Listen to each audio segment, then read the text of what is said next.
সম্মানিত ভাই এবং বোনেরা, আসসালামু আলাইকুম। আশা করি আপনারা সবাই ভালো আছেন। আজকে আমি আপনাদের সঙ্গে শেয়ার করব যে অনলি মাত্র 2টা ওষুধ দিয়ে আপনারা কিভাবে আপনার দেশি মুরগির বাচ্চা এবং মুরগিগুলোকে সারা বছর সুস্থ রাখবেন, সেটা আমি আপনাদের সঙ্গে বিস্তারিত শেয়ার করব। অবশ্যই আপনারা ভিডিওটা না টেনে শেষ পর্যন্ত দেখবেন।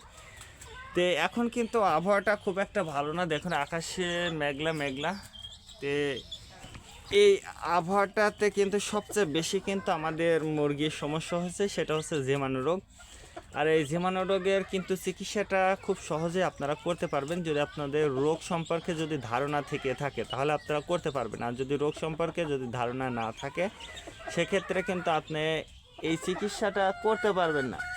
তো এই চিকিৎসা করার ক্ষেত্রে আমি বলবো কিছু নিয়ম পদ্ধতিটা কিন্তু আপনাকে মেনে চলতে হবে। যদি আপনারা এই নিয়ম পদ্ধতিটা মেনে চলেন, তাহলে দেখবেন যে ইনশাল্লাহ আপনার মুরগিটা মারা যাবে না বা সুস্থ থাকবে। তো সর্বপ্রথম আমি যেটা আপনাদেরকে বলবো সেটা হচ্ছে, যে সকল বোনেরা আপনারা যারা গ্রামে বাস করেন, গ্রামে কিন্তু আমরা দেশি মুরগিটা কিন্তু ছেড়ে দিয়ে মুরগিটা পালন করি সবচেয়ে বেশি। আর এই ছেড়ে দিয়ে মুরগিটা পালন করার ক্ষেত্রে আমরা কিন্তু আমাদের মুরগিগুলো সারাদিন যা খেয়ে আসে সেটাই কিন্তু শেষ খাওয়া হয়ে যায়।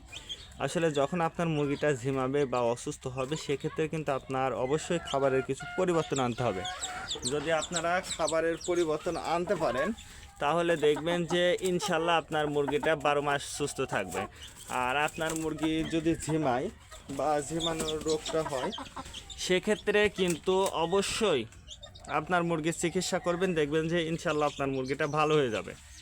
তে সর্বপ্রথম আপনার মুরগিটা যখন ঝিমাবে, যে মুরগি হোক না কেন, সেটা কিন্তু আলাদা করে দেবেন। আর আলাদা করে দেওয়ার পরে আপনার মুরগিটা আলাদা করে দেওয়ার পরে অবশ্যই আপনারা সেটা আলাদাভাবে চিকিৎসা করবেন।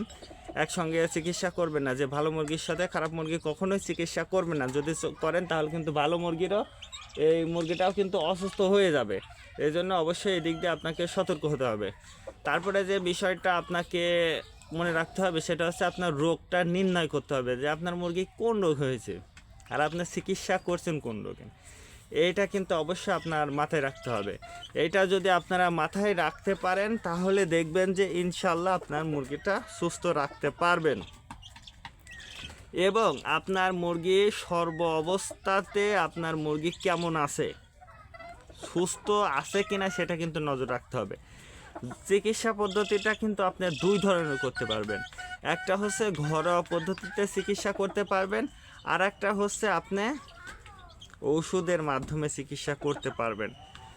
আপনি যদি নিজে ঘরোয়াভাবে চিকিৎসা করতে পারেন, সেক্ষেত্রে কিন্তু আপনার একটা টাকারও প্রয়োজন হবে না, ঘরোয়াভাবে যদি আপনি চিকিৎসা করেন।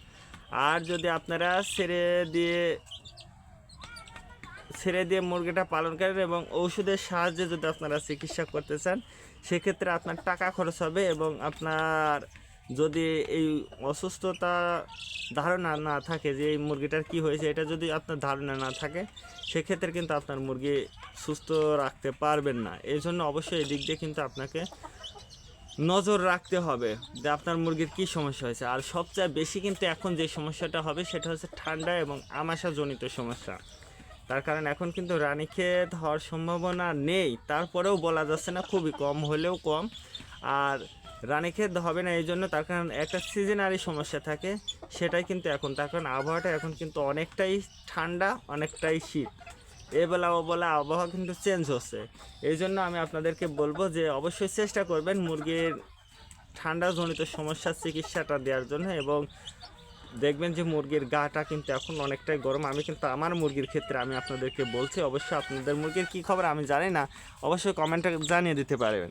তো সর্বপ্রথম আমি যে ওষুধটা আমার মুরগিকে দিয়েছি, সেটা হচ্ছে মাইক্রোনিড। এই মাইক্রোনিড ওষুধটা কিন্তু দেশি মুরগির জন্য কিন্তু খুবই গুরুত্বপূর্ণ, বিশেষ করে আপনার মুরগির ঝিমানো এবং ঠান্ডাজনিত সমস্যার কারণে এই মাইক্রোনিডটা কিন্তু খুবই গুরুত্বপূর্ণ। এই মাইক্রোনিড ওষুধটা কিন্তু অবশ্যই আপনারা আপনার দেশি মুরগিকে দিতে পারেন, দেখবেন যে ইনশাল্লাহ আপনার মুরগিটা দ্রুত সুস্থ হয়ে গেছে। এর সঙ্গে আপনারা যে ওষুধটা দেবেন, সেটা হচ্ছে এই যে ফার্স্টবেট। ফার্স্ট বেড এইচ বেড যে বেডই হোক না কেন, কথা হচ্ছে ওইটা না, আপনি যে কোনো কোম্পানির ওষুধ ব্যবহার করতে পারবেন। তো মূল কথা হচ্ছে এই দুইটা ওষুধ আমি আমার মুরগিগুলোকে দিয়েছি, তার কারণে আবহাওয়াটা খুব একটা ভালো না। তো এই জন্য অবশ্যই আপনারা কে কোন জেলা থেকে ভিডিওটা দেখছেন অবশ্যই কমেন্টের মাধ্যমে জানিয়ে দেবেন। আজকে এ পর্যন্ত, ভালো থাকবেন, আল্লাহ হাফেজ।